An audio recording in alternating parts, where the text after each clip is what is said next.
Itu logo Timnas Nasional Indonesia yang saat ini tersemat di jersey Timnas Indonesia. Daftaran secara personal logo Timnas, emangnya bisa ya logo Timnas itu dipatenkan?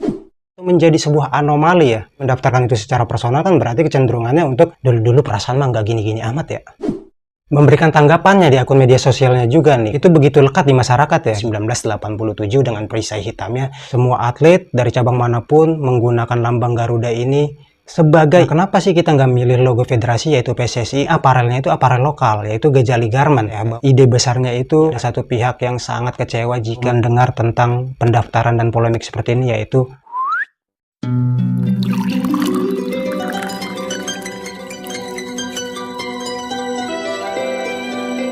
Assalamualaikum warahmatullahi wabarakatuh. Kembali lagi dengan saya Prasanggi di channel Prasanggi Story.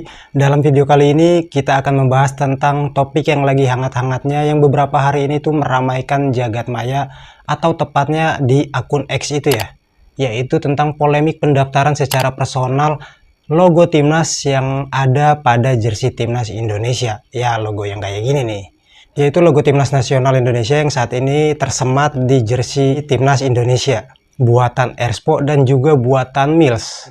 Cerita ini bermula dari penelusuran sebuah platform yang bernama Mebiso, yaitu sebuah platform yang terfokus pada pencarian merek dagang juga perlindungan atas usaha ya.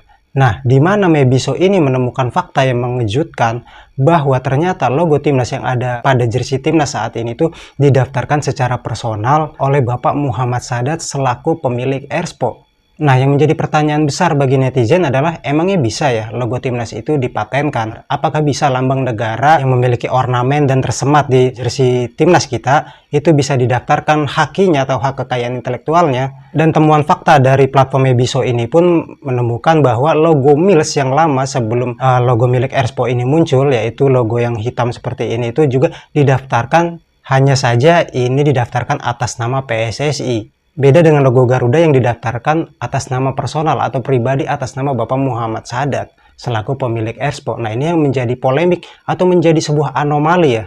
Mungkin polemiknya yang beredar di media sosial itu nggak akan terjadi jika pendaftarannya dilakukan oleh federasi yaitu PSSI. Nah, otomatis netizen itu berasumsi, ada kecenderungan kan asumsinya netizen nih ya, bahwa jadi mendaftarkan itu secara personal kan berarti kecenderungannya untuk meraup keuntungan ya sebagai personal maupun secara perusahaannya, bukan lagi milik PSSI. Dan saat ditelusuri oleh Mebiso ini, statusnya itu masih TM atau pelayanan teknis. Lagi-lagi Erspo menarik perhatian publik atas bumbu-bumbu yang begitulah terhadap Timnas kita ya.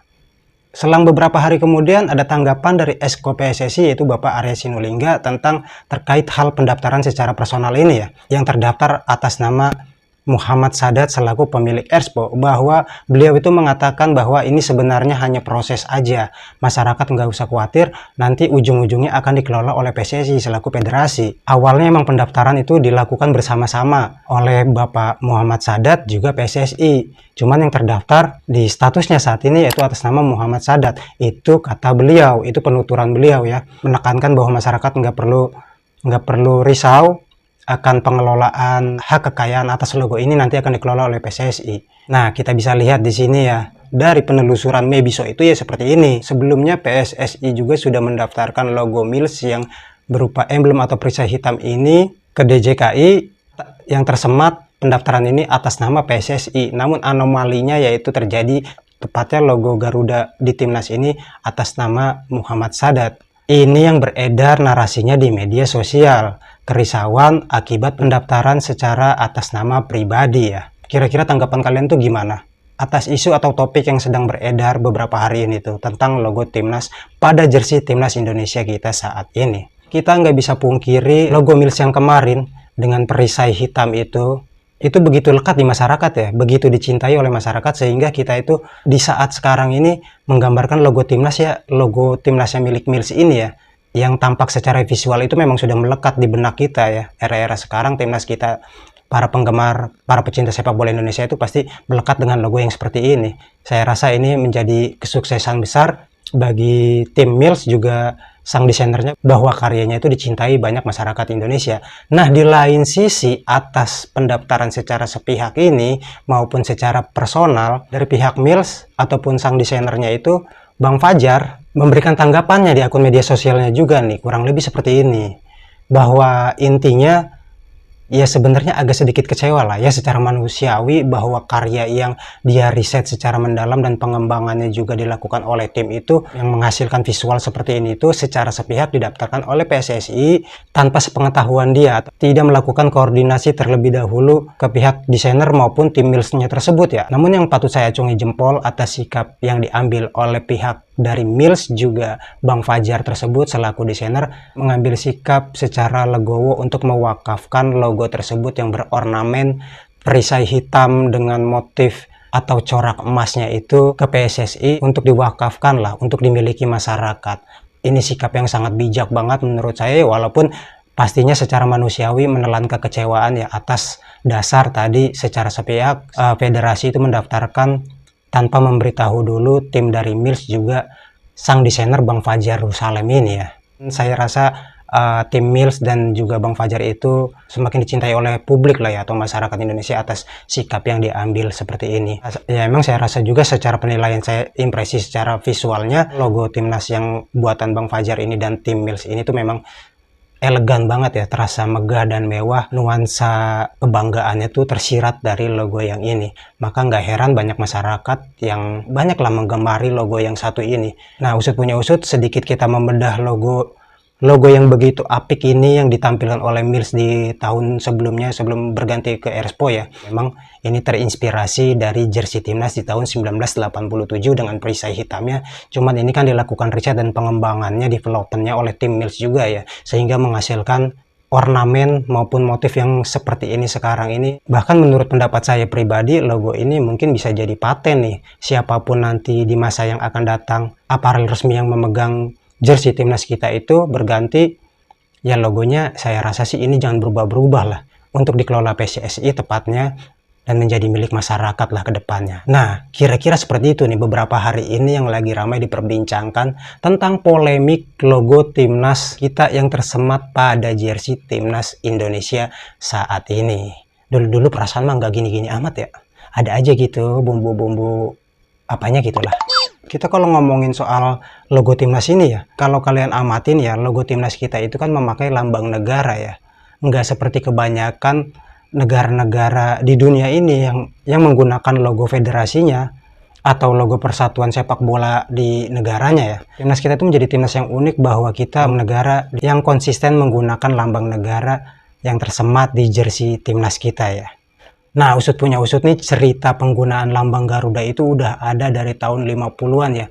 Yaitu pencetusnya sang proklamator, sang presiden pertama kita itu Bung Karno. Dimana waktu itu kan di tahun 50-an, yaitu tepatnya di tahun 54 sampai 56. Di tahun 54 ya, untuk pertama kalinya cabang sepak bola itu menggunakan lambang negara di dada, dipatenkan kembali di tahun 56 di ajang Olimpiade. Semua atlet dari cabang manapun menggunakan lambang Garuda ini sebagai identitas negara yang waktu itu kan kita belum lama merdeka ya, bahwa Soekarno itu menginginkan identitas kita itu dikenal di dunia internasional. Dan yang paling terpenting, Bung Karno ini tuh ingin menanamkan kesadaran bagi para atletnya bahwa kita itu bertanding membela nama negara, bukan membela nama federasi. Nah, ini ide gagasannya Bung Karno kala itu ya. Dan sampai detik ini penggunaan lambang negara burung Garuda ini terus konsisten dipakai timnas kita ya. Nah, sebenarnya negara kita itu Indonesia bukan satu-satunya negara yang memilih memakai lambang negara pada jersey timnasnya ya. Tercatat sih sejauh ini yang saya ketahui itu sekitar ada 5+1 ya. Ya kurang lebih 6 lah. Antara lain ya termasuk kita Indonesia, juga ada Slovakia, Austria, Hungaria, Spanyol, juga Jerman. Nah, coba kalian perhatikan nih. Nah, ini tuh negara-negara yang menggunakan lambang negara mereka ya, ketimbang menggunakan logo federasi mereka.